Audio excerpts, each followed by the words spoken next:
Welcome to Greek for a Week. We are beginning a new paragraph today.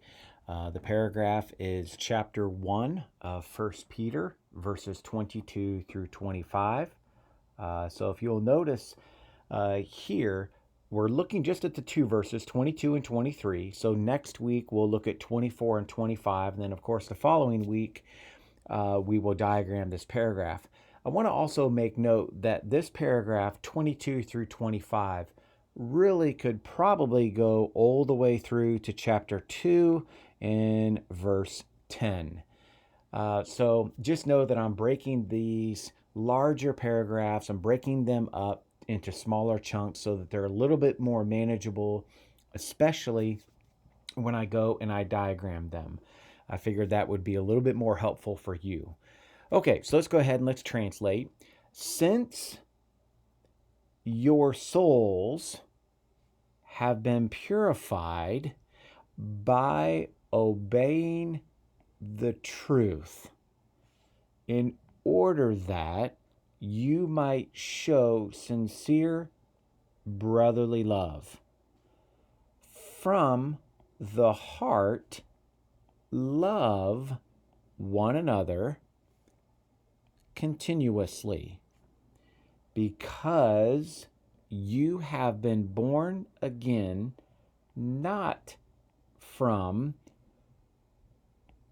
a perishable seed, but an imperishable one, namely through the living and enduring Word of God.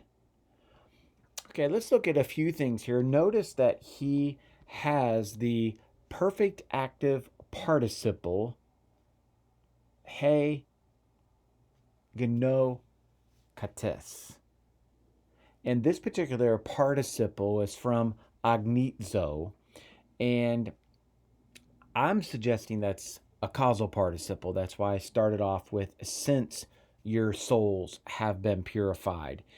And again, what's interesting here, we have a perfect participle. You could say a settled state, a state of affairs in which your soul is currently in, and that is it's been purified.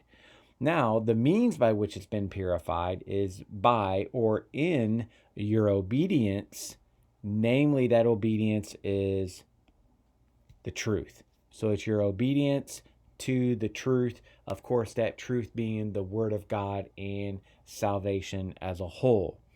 Then the purpose or the goal, then, with the concept here of ace moving forward, the goal, and that goal being the obedience to the truth that you might show. And what is it that you're going to show? And there's your brotherly love here.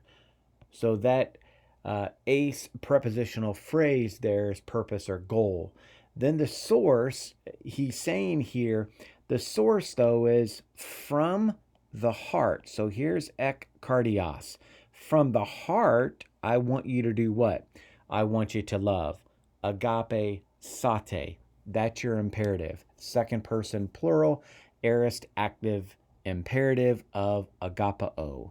And then he wants you to obviously love one another. That's the imperative. But then the adverb of manner, and you have the os ending to indicate the adverb. It's an adverb of manner. In other words, how should I love? I should love fervently, constantly, or how I translated it, continuously.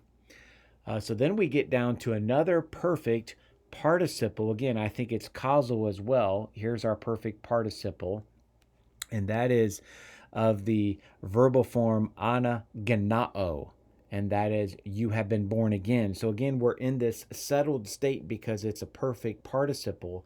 Settled state or a state of affairs, you are not only purified up here, but you're also born again. You're in a settled state of being saved. In verse 22, it said you're in a settled state of being saved, or in the sense of being purified through the obedience of the truth of the gospel. Now, he talks about the means by which you're saved.